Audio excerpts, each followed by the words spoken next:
We're good. Good evening, or at least it's evening in Oxford from where I'm speaking. I'm Rick Traynor, Rector of Exeter College, and it's my great pleasure to welcome you to this Exeter College webinar.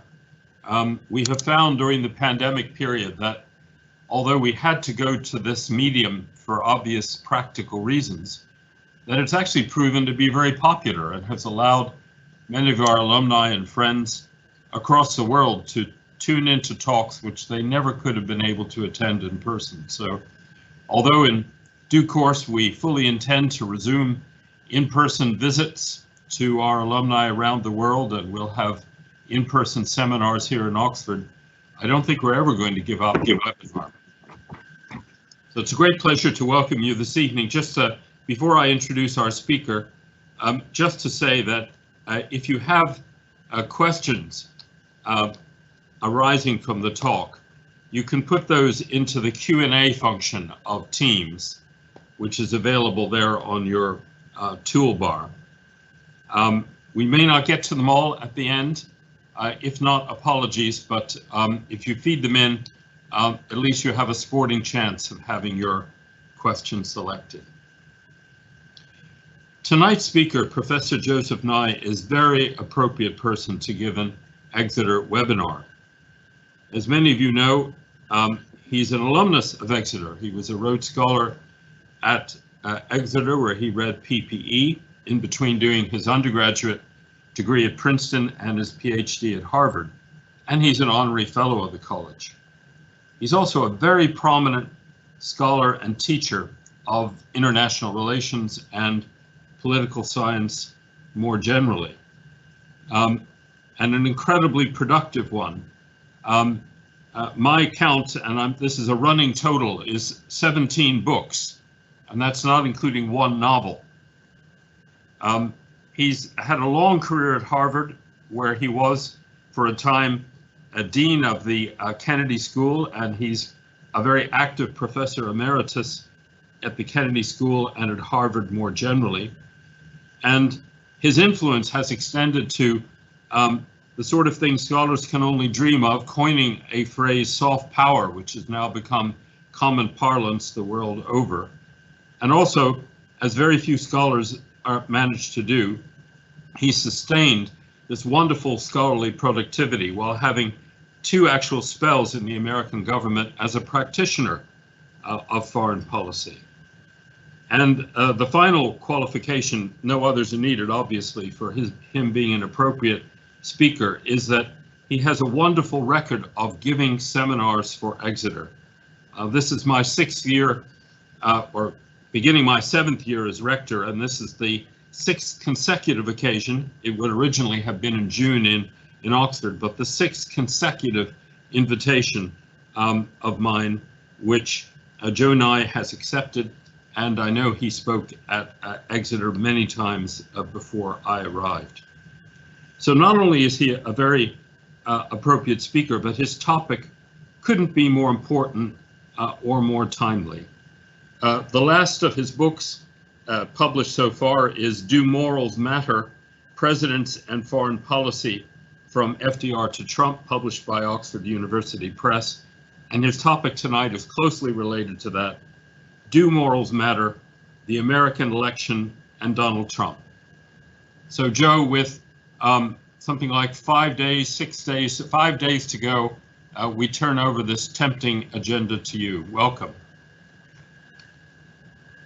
Thank you very much, Rick. I'd like to say it's a pleasure to be back at Exeter, but I suppose I should say that I missed the breakfast with you and Marguerite, and also the great company and wines at high table. So not quite the same, but we're living in a different world. But on this question of the U.S. election and morals and whether they matter, many people have argued that this election of 2020 may be the most consequential election in the United States since 1932, when Franklin Roosevelt came in the depths of the Great Depression. Some people, even more dramatically, would say it's the most consequential election since 1860, when Abraham Lincoln was elected, and that led to civil war. I'm not quite that dramatic about it, but I think you can make an argument that Trump is probably the most amoral president that we've had in at least decades. And lest you think that that's a partisan comment, I say take a look at the book by John Bolton, who is a very strong right-wing Republican who worked for Trump as his national security advisor. And Bolton points out that Trump is driven heavily by a sense of personal narcissistic interest rather than a clear international strategy or foreign policy strategy. Now, lest I again sound too partisan, I should say that there are people who will defend Trump. There's a new a blog which one can find on Twitter called Paragraph, in which a scholar or practitioner makes an argument, and then it's answered by another person who then the first person has a chance of rebuttal, and then the second person does it. And I was asked to participate in a debate with a very distinguished American political scientist named Randall Schweller, who was defending Trump's foreign policy. And his argument was that Trump accomplished a great deal because he was a populist who reflected the sort of the deeper roots of the American people who wanted disruption, who wanted things to be changed. And they're also internationally a realist in the sense that he didn't care about other countries' interests. He was looking narrowly at power concerns and American interests. And my response to that was along the lines of, yes, realism is a good place to start on the foreign policy, but you don't stop there. It's in fact Trump's using realism is totally understandable, but his realism was not what you might call a normal realism. I somewhat facetiously referred to it as narcissistic realism. It was what was in the best interests of Donald Trump rather than the national interest. But in any case, there's a great deal of controversy. There are some people, obviously, who feel that Trump is a success. I obviously feel that he's not. But we'll see the answers in a week's time as to whether the view that I hold or the view that, say, somebody like Randall Schweller holds prevails at the polls. Now, that brings me to this new book that you mentioned, Do Morals Matter? Presidents and Foreign Policy from FDR to Trump. And there, I think the reason I wrote the book, which actually, besides the fact that it summarized a lot of ideas that I've been thinking about since I studied moral philosophy at Exeter with William Neal many years ago, many of the ideas that are prevalent in the study of international and practice of international politics run along the lines of, well, morals don't matter. We're taught to treat them as secondary of importance. The conventional wisdom is interests bake the cake, and that morals are just a little bit of icing that politicians sprinkle on top to make it look pretty, but they're not an essential ingredient. And in that sense, you could argue that Trump, with his emphasis on America first, is just following in a tradition which others follow as well. After all, a president is a trustee for the people who elected him, and they expect him to defend their interests. So Trump says America first. You would expect that Macron would say France first. Indeed, one time when I was in the State Department and dealing with some nuclear weapons issues, and I remember saying to a French diplomat after a long day of negotiations, I said, "It has ever occurred to you about, would you ever think about the moral implications of these issues that we're discussing or working on? And he said, no, there are no moral issues. He said, the only thing that matters is the interests of France. And I don't think he even realized what a profound moral judgment he had just made.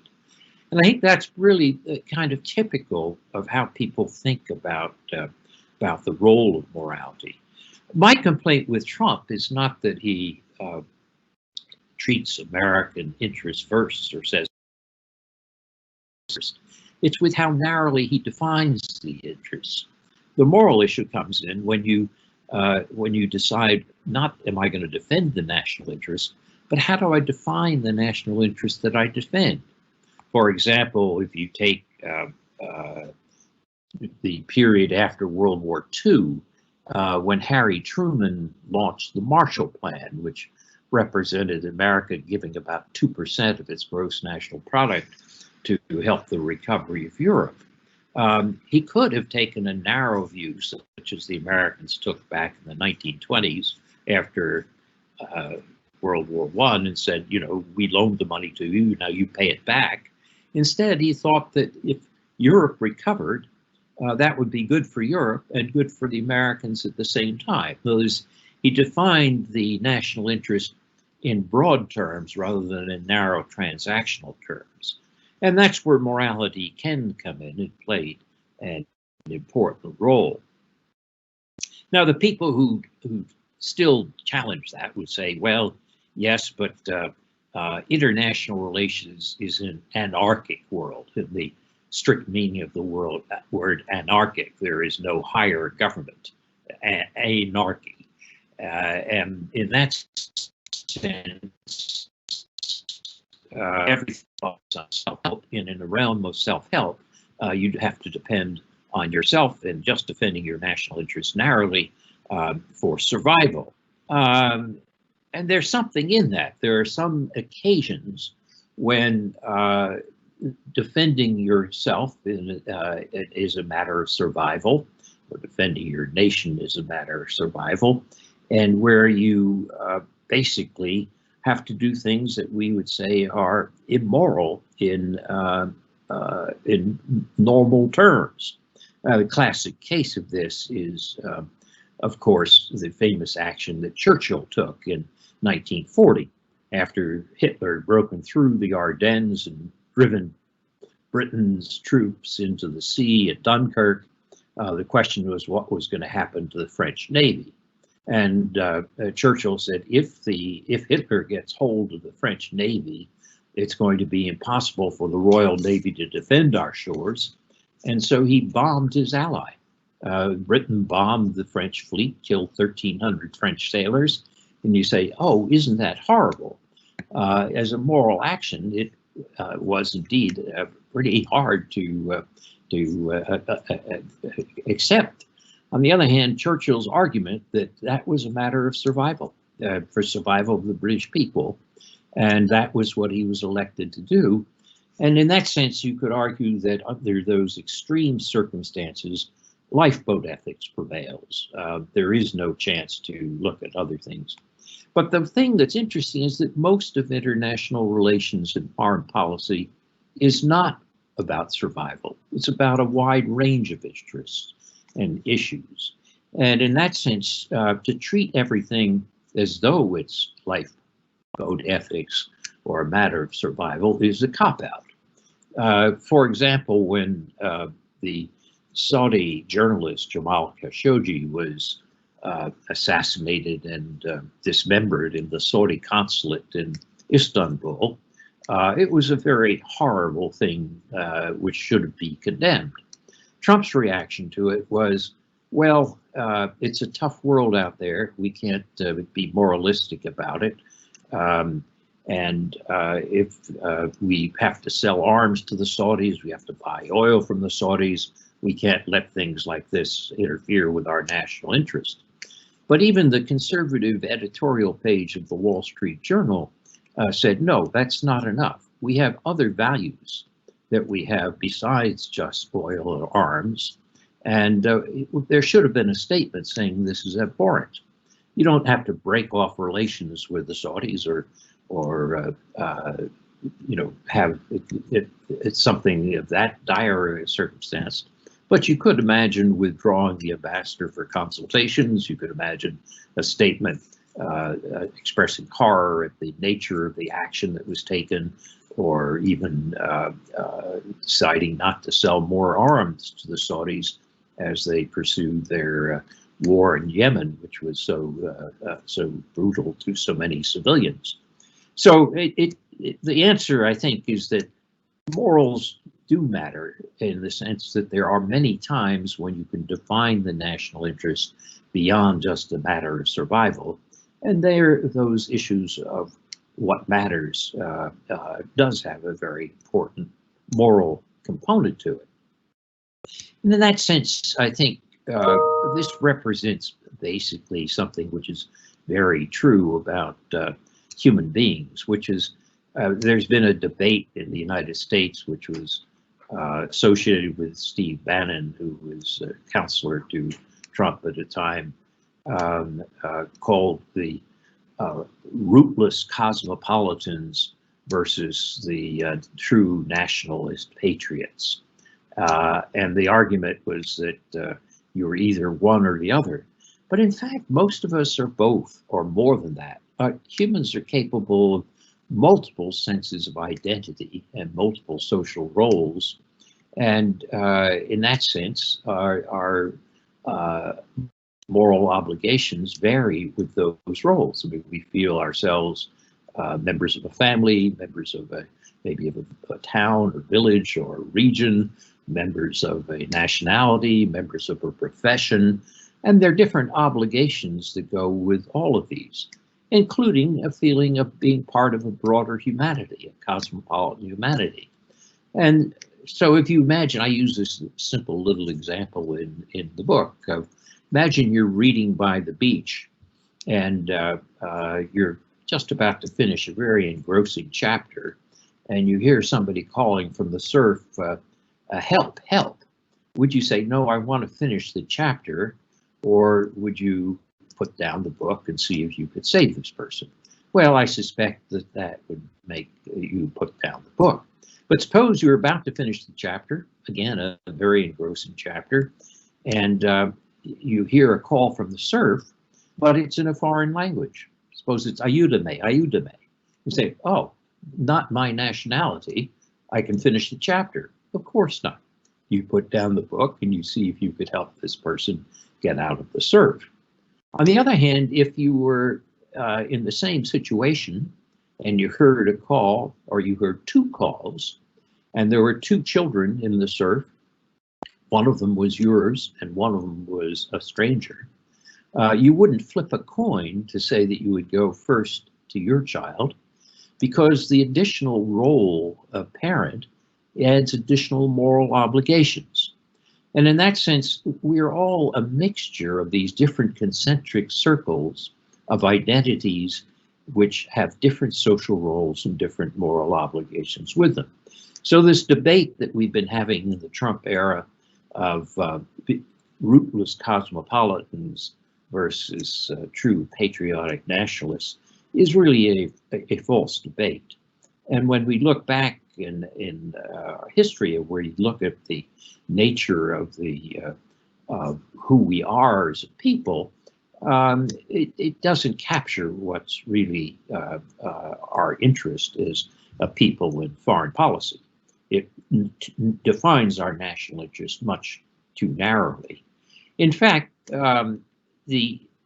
what we see over the period after 1945 was that American presidents who, in the period after World War I, had defined American interests relatively narrowly and not taken any responsibility for international order, realized that you had to create an institutional order to be able to have a safe foreign policy, but also a moral foreign policy. So in that sense, when Roosevelt, Truman, and Eisenhower created what's been called the liberal international order after 1945, it was really the prevailing view of in American foreign policy, up until the election of 2016. Donald Trump was the first president since 1945 who basically called that into question. He appealed to a variety of populist issues, including issues of race and immigration and economic loss of jobs and so forth, and blamed it on foreigners, that these jobs have been stolen by foreigners or by immigrants, illegal immigrants, and turned that into a rejection of this international institutions and alliances which had been central to American foreign policy since 1945. And in some ways, there's something in it. Again, going back to this question of how narrowly or broadly you define your national interest, Trump could make an argument that what international norms and institutions do is Gulliverize the United States. The United States is the largest country, and if it allows itself to be tied down by gossamer threads of institutions and norms, it won't get as good a deal as if it throws its weight around. So his preference was to have a series of bilateral trade deals and not be tied down by institutions and alliances. And this created a fair degree of disruption in international politics. In one sense, if you're looking for payoffs in the short run, it's not an empty position. I mean, the U.S. bargaining as the largest party at the table with a smaller or weaker party is probably going to get more than if it is at a table where it may still be the largest, but there are many others at the table who can team up against it. In that sense, I think what we are seeing when we ask this question about what are the implications of next week's election for American foreign policy and for morality in foreign policy, we're seeing something of a turning point. If Trump is reelected and continues the current policy, I think you're going to see a deterioration in this liberal international order and the role of multilateral institutions and rules-based frameworks.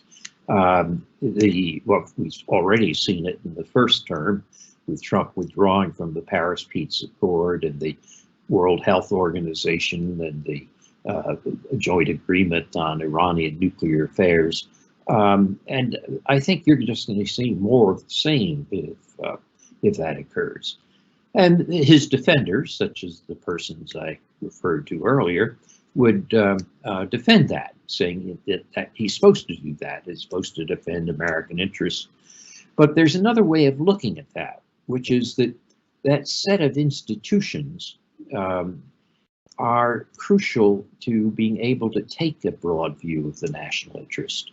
If you look at the issue of international public goods, or actually any public goods, if the largest country doesn't help provide them, they're not provided, because every other country, smaller countries, will have an incentive to free ride. They're either going to get or not get what they will have, regardless of what they do, because it depends on the largest countries.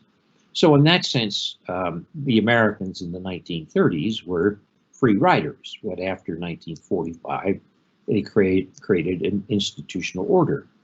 And there's a very interesting argument here, which is that if you're looking for your narrow self-interest, then you have to cheat. You have to essentially defect. But there's a political scientist named Robert Axelrod who played the game of Prisoner's Dilemma, which is a zero-sum game where there's a great incentive to cheat. And he said, if you play it once, you have to cheat or you'll be treated as a sucker. But he did a computer tournament in which he had players play again and again and again. And they quickly discovered that the optimal strategy, if you play Prisoner's Dilemma repeatedly, is in fact tit for tat or reciprocity. And he called this the long shadow of the future. If you know you're going to be playing with others for a long time, then you're going to see that your optimal strategy is tit for tat, and not just cheating in the way you would if you're playing the game once. So that long shadow of the future is where institutions come in. When you have institutions, you know you're going to be playing the same game again and again and again. It gives you an incentive for reciprocity. And it gives you an incentive then for defining your national interest broadly, which allows morals to play more of a role. Whereas if you think you're in a one-time game of prisoner's dilemma, then you're going to cheat and you're going to go for the narrowest transactional outcome so that you avoid being Gulliverized, to use that same metaphor as before. So in that sense, what we're seeing is really a crucial point in American foreign policy. If Trump is elected, there will be damage done by his narrow view of the national interest that he's taken over the 4 years that he's been president. If he goes on for 8 years, I think some of that damage may be quite permanent. It may be locked in. And we'll have to see. In the book, Do Morals Matter, I look at all 14 presidents from the post-war period, and I try to evaluate them in terms of 3 dimensions of their morality: their motives, their means, and their consequences. And I do a scorecard or balance sheet for each of them. Nobody comes out perfectly because obviously nobody is perfect, and international relations is a tough game. But I do divide the presidents into 3 categories. The top quartile, if you want, includes Roosevelt, Truman, Eisenhower, and the first President Bush, George H.W. Bush. And the reason they rank there, in my view, is that they did take a broad view of the national interest and did create a set of institutions which allowed people to take a broad view.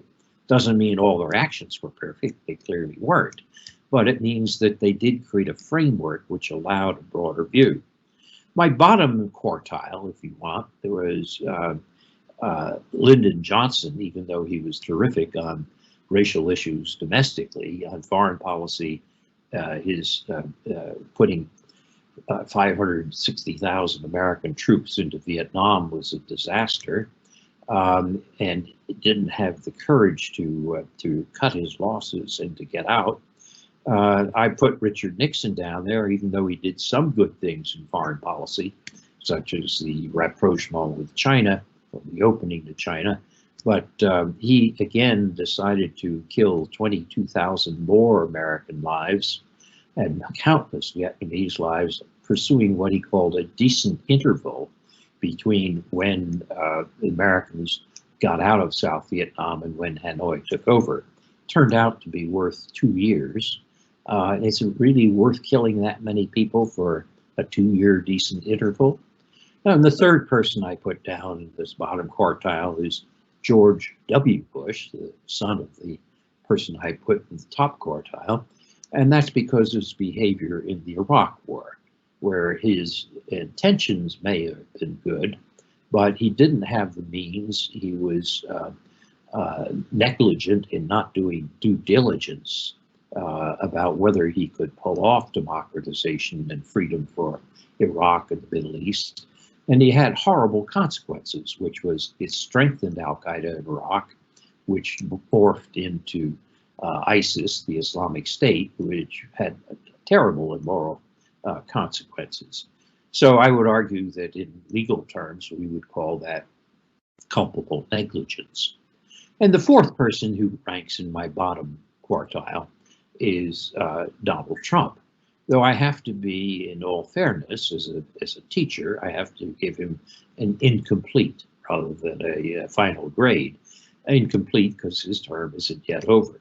But I suspect that he would get the incomplete along with the notes from the teacher saying needs further attention to his performance.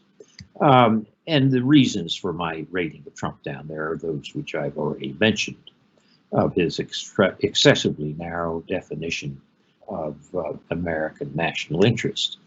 The rest of the presidents I more or less stretch out in between. They have a variety of records, some better and some worse, but they don't distinguish themselves in being in the top 4 or the bottom 4 on my scorecards. So I would argue that if we summarize this, and going back to the title of the talk, Do Morals Matter? U.S. Elections and Trump, yes, morals do matter, and they matter very much in international relations and foreign policy. And to relate it to next Tuesday in the United States, they'll matter more than ever in this election. So we'll see what the outcome is on Tuesday, but I think, or at least I hope I've made the case that morals do matter, and this election matters very much. So let me stop there and try to answer questions for people.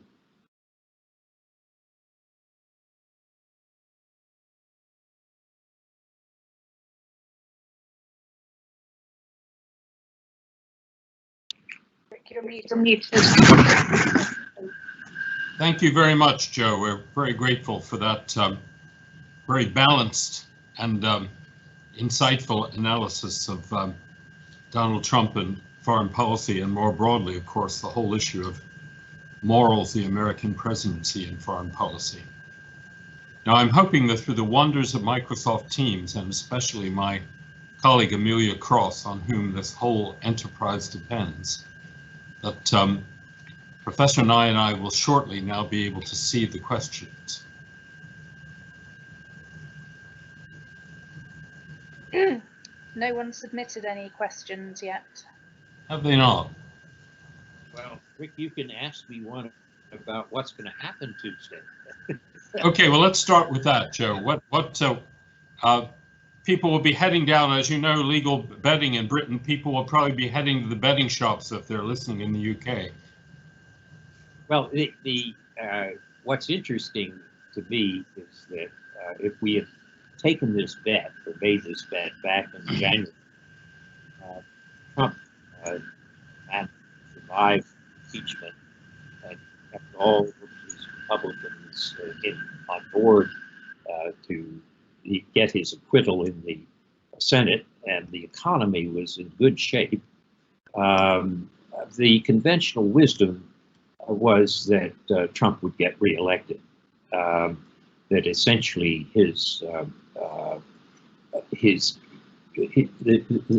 a proposition that if the economy is in good shape, a president has a strong prospect of being reelected. So that was the betting that he would have paid in January. But if you look at the polls this week, they've been fairly consistent throughout the summer and into the fall. It looks like a high probability that Biden is going to win. He has not only a significant lead in the national polls, which so you have to be careful about, since it's not enough just to win the popular vote, as Hillary Clinton found out in 2016. You have to win 270 electoral college votes.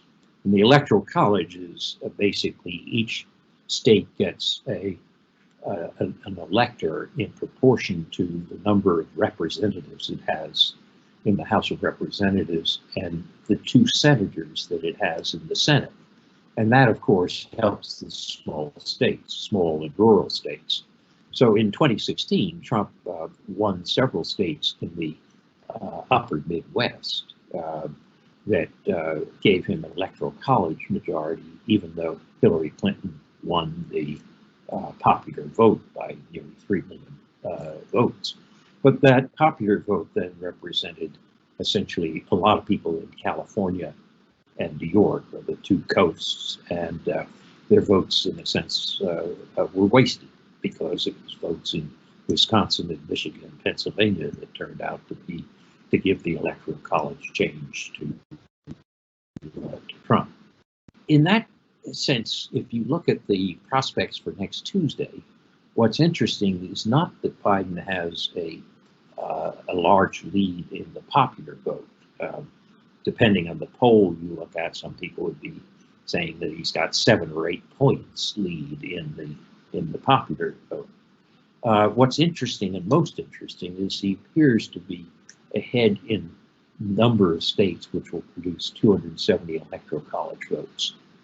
So, for example, Wisconsin, which went for Trump last election in 2016, Wisconsin shows Biden ahead by 7 or 8 points.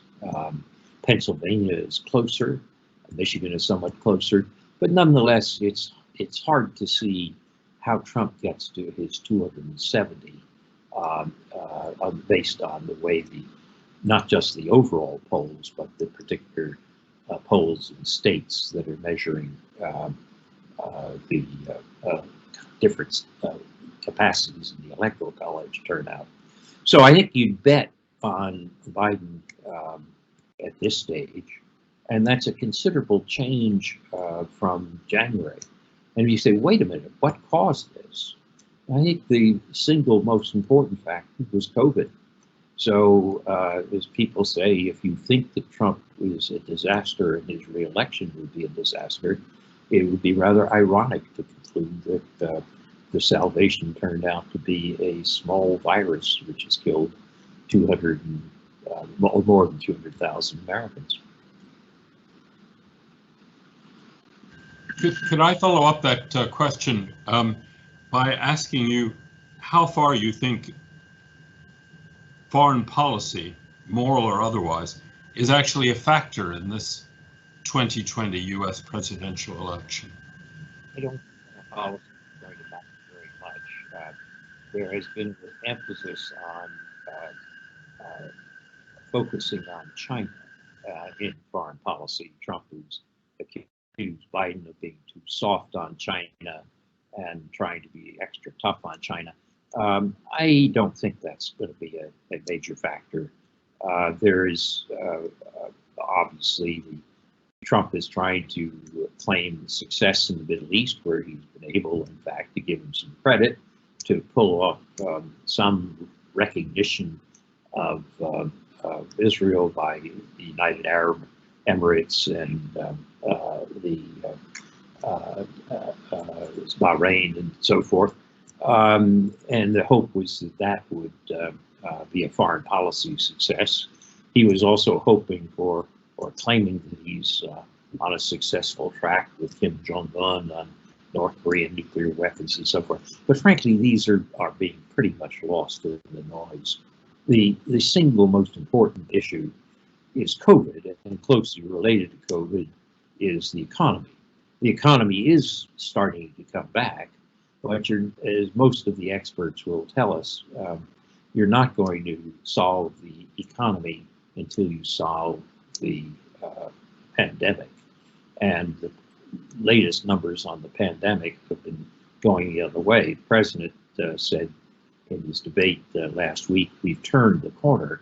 Alas, we seem to have turned the corner in the wrong direction, since there were something like 80,000 new cases in the United States this morning, as compared to, let's say, 40 or 50,000 just a few weeks ago. So I think basically in that circumstance, foreign policy is an also-ran rather than a dominant issue. We do now have some questions coming through on the Q&A. So if I could serve one up to you, Joe. From my colleague, Professor Andrew Farmer, do you view Trump's attitude to COVID, what you've just been discussing, as a moral failure that matters to the American people? Yes, I think Trump's attitude toward COVID has been a moral failure, both in terms of the way he's played it at home and internationally. At home, what he did was go from denial to blame shifting, and he's vacillated back and forth about whether it was serious or not serious.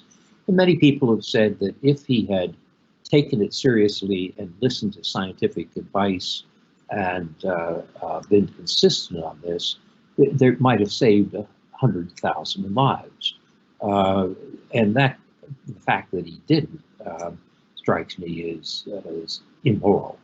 On the international front, the fact that he didn't join something like the COVAX facility of the World Health Organization, and instead is withdrawn from the World Health Organization, I think is also an immoral foreign policy aspect of his position on COVID. A moral foreign policy on COVID would have done something like Harry Truman did with the Marshall Plan, who said, we're going to reserve a certain amount of our vaccine for poor people in poor countries or for healthcare workers in poor countries. And we're also going to support or try to encourage the group of 20 to develop an international COVID fund to help poor countries. And you say, well, wait, why would we give away something that's ours? And the answer is because it would be in our interests as well as humanitarian. We're not going to survive in a world in which the southern half of the globe serves as a reservoir for this virus and then spills over back northwards every time the season changes. It's in our interest to help these countries cope with COVID, as well as being in a humanitarian interest. So I think Trump has failed on both fronts, domestically and foreign policy, in moral terms when it comes to COVID.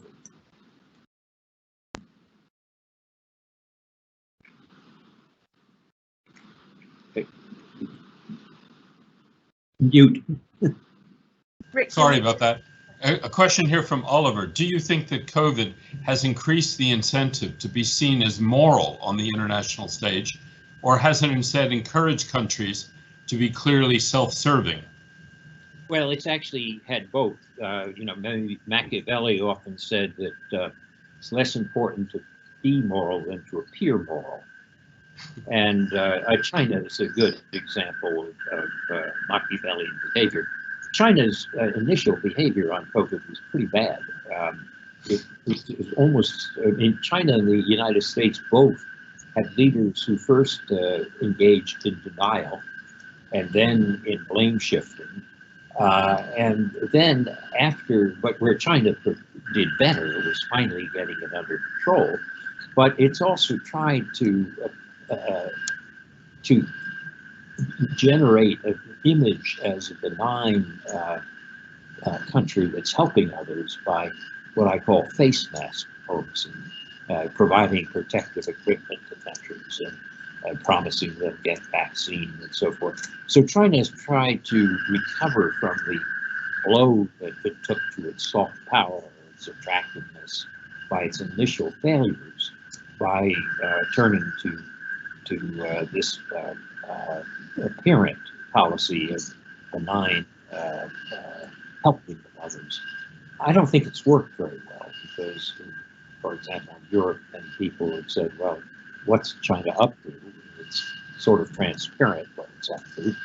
And in Asia, it hasn't worked very well because the Chinese have combined their face mask diplomacy with what's called wolf warrior diplomacy. So you look at the border between China and India, where something like 20 Indian soldiers were killed by Chinese soldiers. It's very hard to have a benign image when you're trying to combine face mask diplomacy with wolf warrior diplomacy. The questions have disappeared from my console here, but one that I remember reading a moment ago. If you go to the published tab, that's where all the questions are. Right. Thank you. There's a question linking one of your concepts with your methodology, Joe. It wants to know how has soft power been affected by the presidents at the top compared to the bottom of your scorecard on morality? Do the two go together, I guess, is the question. I think if you have an image of competence and benignness so that your policies are seen as legitimate, then you're likely to become attractive. And soft power is the ability to get what you want through attraction rather than coercion and payment. So in that sense, if your policies, for example, on COVID, are very narrow and protective, you're going to lose soft power, particularly if you're incompetent at protecting your own people at home. And that's essentially where American soft power has taken a considerable hit. Not only were we not benign, we were incompetent. So American soft power has been damaged by our COVID response. If Biden, for example, if he's elected, and if he were to announce a fund along the lines I just described, or just to rejoin or to the COVAX fund, which the World Health Organization has set up, then I think that will help to restore some of American soft power. Thank you. Your fellow alumnus, Howard Rosen, wants to know, he says, Mr. Trump seems to look at everything transactionally. Is that a valid approach for foreign policy in which morality has no place? Well, it is an approach. I mean, it goes to this problem that I'm trying to get at in the book, which is to say that this very narrow transactional approach can be justified by this realism of defending the national interest and there's nothing else. To me, you should start with realism, but you shouldn't stop where you start. You should also say, well, can I do something to help other people at relatively modest cost, cosmopolitanism?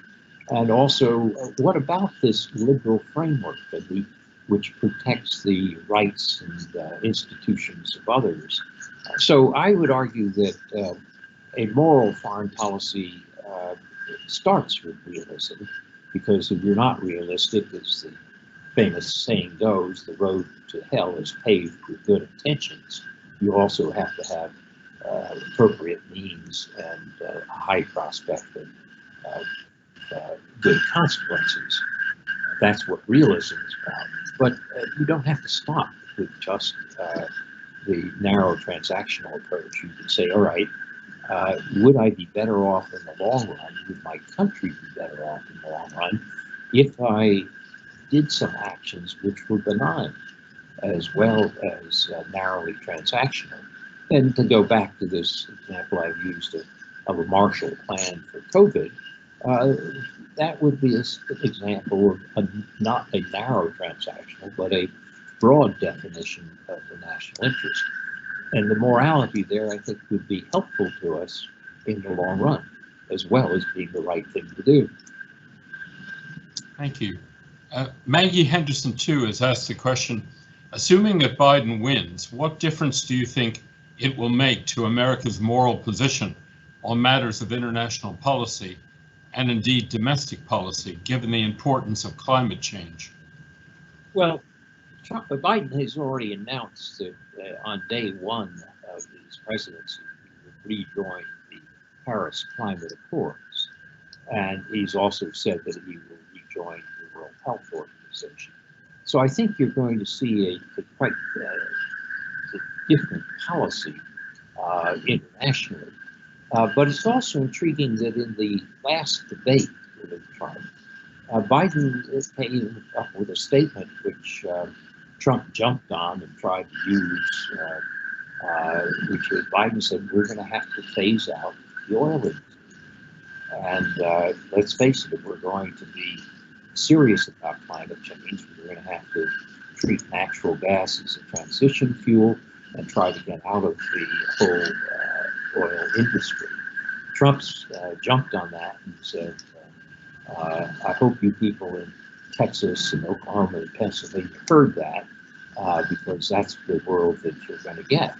So in a sense, Biden was taking the stance which said, it's not just that I'll rejoin an international institution, I will actually promise that I'm going to make some significant changes that will allow us to be able to keep our commitments that we made under that institution. And we'll have to see how that plays out in Texas and Pennsylvania. Another question, I'm proving rather incompetent in scrolling on this Q&A function, I'm afraid, but I know I saw a question, and I apologize to the author because I can't remember who posted, but it was asking you to turn your sort of moral compass, your analytical moral compass on Donald Trump's predecessor, Barack Obama. Well, Barack Obama comes out in that middle range of the presidents that I described. I actually supported Obama. I like him. I admire him. I do think his intentions were very high, but he sometimes didn't have the capacity to follow through. For example, he gave a great speech in Cairo in his first year as president about change in the Middle East. But when the Arab Spring occurred, he found it very hard to cope with it. And if you take something like Libya, he did get a United Nations resolution under Chapter 7. We got a Security Council resolution to support the use of force and the responsibility to protect citizens of Benghazi from threatened slaughter by Gaddafi. But it's also true that he didn't have a program for following through. Whereas one presumably should have said that that should be followed by peacekeeping forces or a major U.S. European force or something to follow up on it. In fact, it didn't. It locked in civil war and quite chaotic. And the effects of Libya that meant that he was paralyzed on the issue of Syria. And so in general I admire Obama. I think he did some things which were very important, such as joining the Paris Climate Accords, as well as many other things. But in terms of his policy on the Middle East, I had good intentions, but didn't have the means or the attention to consequences that were necessary to call it a moral success. So that's why I put him in the middle category rather than in the top category. There's a question from Joe. How much has the morality of U.S. leadership been changed, in your view, by the rise of social media? Well, that's an interesting question. I sometimes think it's for better and for worse. What social media has done is allowed everybody to be their own editor and publisher. And so it has actually allowed people to broaden the discourse beyond what the politicians and the elites said. But it's also allowed a lot of people to become involved in ways that cheapen the discourse. There's the facetious saying that the internet connects all the world's villages, and along with that, it's worth remembering that there's a village idiot in every of these villages. And when they're connected, they can give rise to conspiracy theories, which they have done. And when you have the algorithms of companies like Facebook and YouTube and Twitter, which accentuate the importance of keeping attention and realizing that you get more attention by being more extreme, somebody will start down a path of, let's say, looking up healthcare questions, and then that may lead them to something which is a little bit more extreme. Before you know it, they're lured into videos for QAnon, which is a bizarre conspiracy theory about sexual predation on children and so forth. So I trying to net that out, whether the internet and the social media have had net positive or negative effects, I lean slightly to the negative side at this stage. But one of the big debates that's going on right now is, should there be more ways to regulate the social media companies? And if so, who does it? And how do you reconcile that with the First Amendment?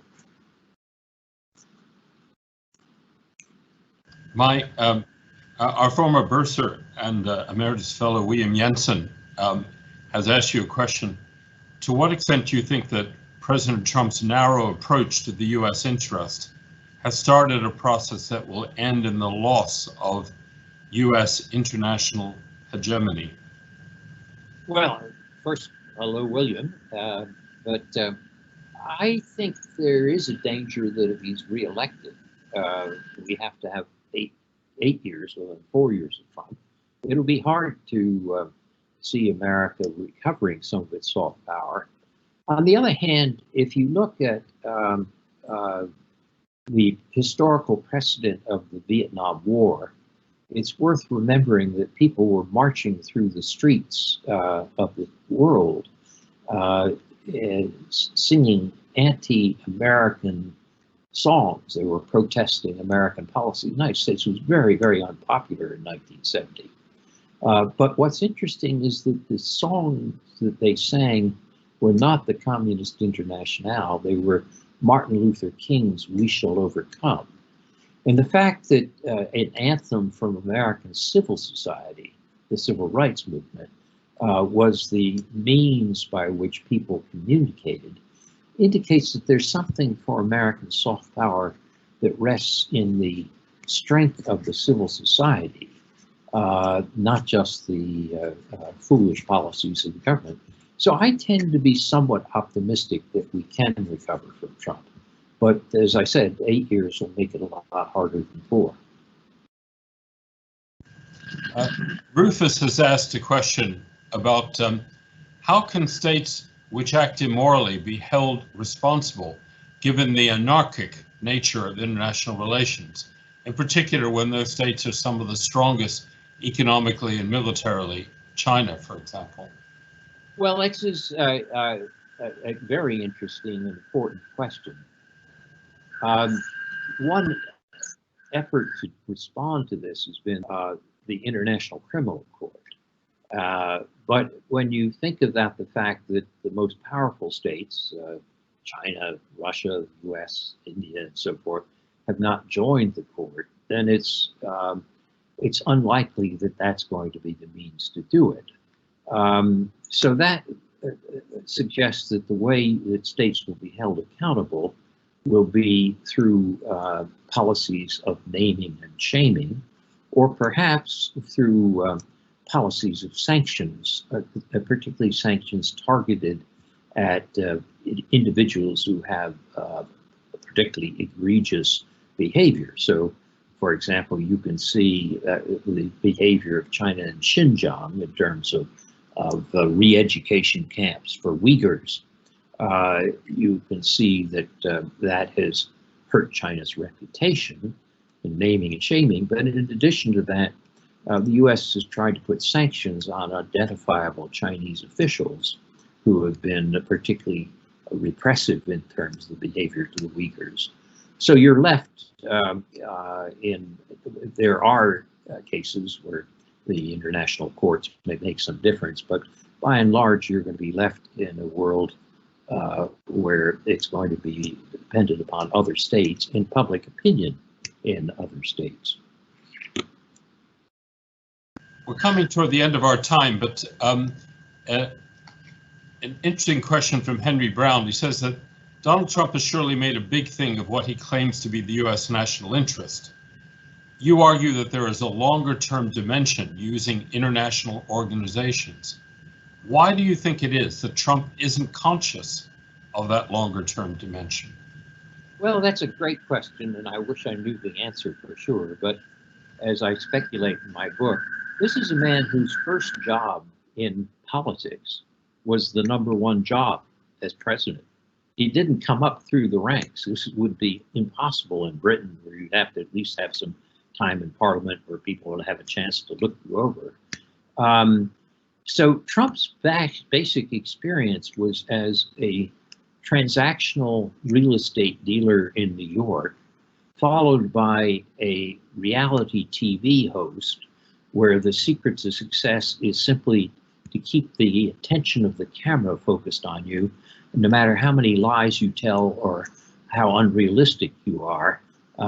If you have those two training fields, One is sharp dealing in New York real estate, and the other is reality TV camera focus. I suspect that may answer some of the question, but I also suspect that nobody really knows the answer, not even Donald Trump. I think that's a great line to end on. I'm going to come back to you in a moment, if I may, Joe, but I want to thank everyone for attending this session. Clearly, as we expected, this talk has awakened a lot of interest, and people in far-flung bits of the world have tuned in. Thank you very much for doing so, and thank you for submitting so many questions. And I'm sorry that time and my own incompetence on the Q&A function, I'll do better next time, I hope, prevented me from getting to them all. I'd also like to thank my colleague Amelia Cross, our alumni relations officer, who, as I mentioned earlier, has been the key person behind. She's been both producer and director. If it had gone wrong, we'd have blamed her. So since it's gone very well, Amelia, thank you very much. But finally, I come back to you, Joe, and thank you. You have such a wonderful track record in Exeter talks. Often I think of you as an exemplar of how best to give a talk as an academic, which is entirely comprehensible to people of different interests and different levels of preparation. This talk has certainly not been an exception to that. You've taken an incredibly complex subject and yet got across a coherent argument. And then, unlike many good speakers, you've been terrific in the questions as well. You got through more or less a record number of questions for a webinar, and you dealt with each of them in a way that opened up the topic rather than in any sense closing it down. So I think it's been a really wonderful hour. I long for the time when we can have you back in person as a speaker, but if this pandemic goes on much longer, we may be pressing you to do another one of these.